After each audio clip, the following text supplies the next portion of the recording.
Hi, I'm Jeremy Pollack. I'm a social organizational psychologist with a specialty in peace and conflict psychology. A baseline conflict really results from the perception that one's needs, goals, values are impeded or threatened. So if one feels like their fundamental needs or their goals or their values are being impeded or threatened, they are by definition in a baseline conflict. And when slowing down your speech, you want to slow it down enough so you can really enunciate your words. You can hear yourself articulating your words very clearly. The more you start to feel someone else's agitation, and if you start to feel defensive, probably you're going to have to balance that out internally by taking your own speech a little bit slower and a little bit down in tone and volume. Someone's bringing you an issue, and what you first want to do is just repeat back the issue that they brought to you. So you're just helping them feel heard here, and you're making sure that you actually heard what they said correctly or accurately. So you might say, okay, I understand. So you want a refund on that fee because it's something you didn't expect. Does that sound right? Here's how it might sound. You're in a public space and you want to be able to express yourself freely. I hear you, I totally get it. I want you to have fun here and explore freely as well, and even express yourself. And if you want to help them align with you, you could say something like,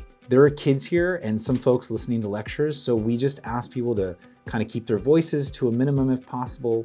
Would that be okay with you? We'd so appreciate you working with us on this. Don't calm down, we don't have to help you.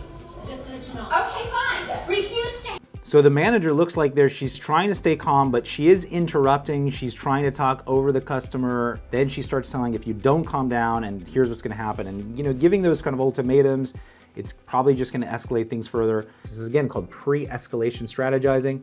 Super important, because if we can stop escalated situations before they happen, then we don't have to necessarily de-escalate. Then we don't have to experience someone's spontaneous aggression or their escalated state.